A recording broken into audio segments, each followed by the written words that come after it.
Hi everyone, Aaron here for Zollotech, and the Pixel 4 XL has been out for over 6 months, and this is a phone I carry with me every single day. Now I know a lot of you know me for my iPhone videos and things like that, but I actually carry the Pixel 4 XL with me everywhere I go since it's been released. And so Google actually sent me this a little bit before it came out, and I've been using it regularly ever since. In fact, it's my normal alarm clock. I like it a little bit better than what you get with iPhone. For example, I like the built-in alarm clock where it sort of just fades in the sound, and then now you have the new bedtime options and things like that. I don't really care for bedtime, and I just downgraded this back to Android 10 since it had the beta on it, so I wanted the public release. But it's got these nice little features that I use all the time. And also I use the Soli radar with it as well. So I know a lot of people thought that was a gimmick.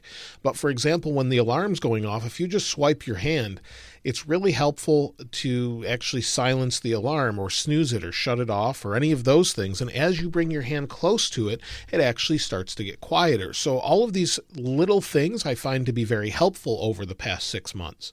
So I do use it every single day. Now, I also use this a lot for the phone. The reception and the overall network connectivity is really good compared to that of an iPhone, for example. And that's because this has a Snapdragon processor in it with their Qualcomm chipset that allows for fantastic communication. So because Apple's using Intel, for example, this I find to be much better and much more consistent. So just the overall connectivity is better in general. And so when I place many phone calls, it's usually on this. I don't really make a whole lot of phone calls, but I usually grab the Pixel instead of my iPhone to make a phone call. I use Google Fi on this, and I've been using it for a long time. And just recently, when I set this up, I thought it was really interesting that it asked me in Google Fi, do I want to use both SIM card and the eSIM at the same time? So I have a Google Fi SIM card in here, but it asked me if I wanted to use both SIM card slots to help with it switching between networks more quickly. So I turned that on, it rebooted the phone, and I hadn't seen that before. Now, as far as the overall design, it's really grown on me. In fact, I like it a lot with the exception of maybe this camera in the back that looks a little goofy, but this generation all sort of looks goofy with the camera bump. It's a very minimal camera bump, and I don't use this with a case, and it's held up incredibly well. It's held up better than my iPhone as far as scratches or anything like that.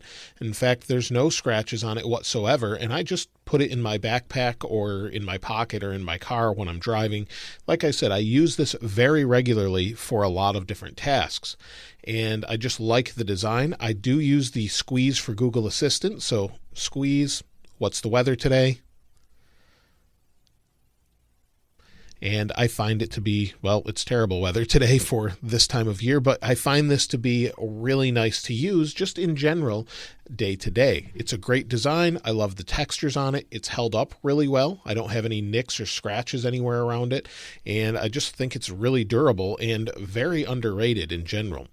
Now the display is nice. It's got that 90 hertz display that ramps up and back down. So most of the time it's super smooth.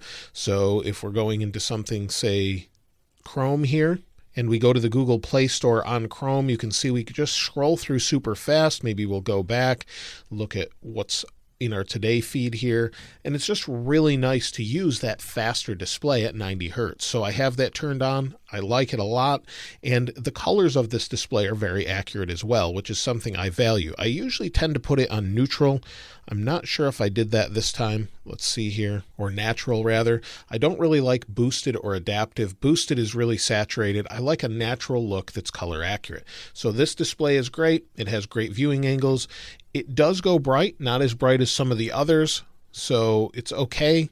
I would like to see it maybe go a little bit brighter, but other than that, I really have no complaints. The speakers are nice and loud. So here's my Android 11 Beta 1 video, so let me turn it up here. XL, 4, and 4XL. Currently, those are the only supported beta devices.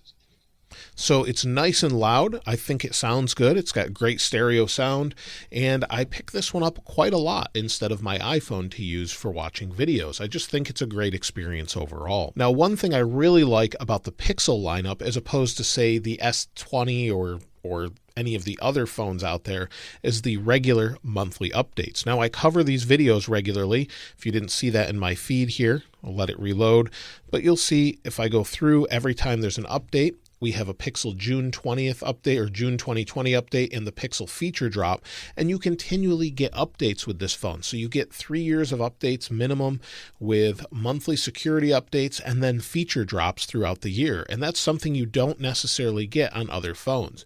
And while the Pixel may be bringing other features like bedtime, that was a newer one in the latest one.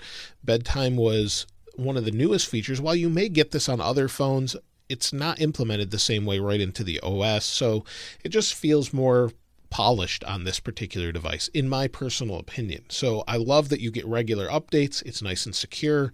And then, of course, with that, you get stability. So this phone has been very stable. It's very rare that I need to restart it or anything like that.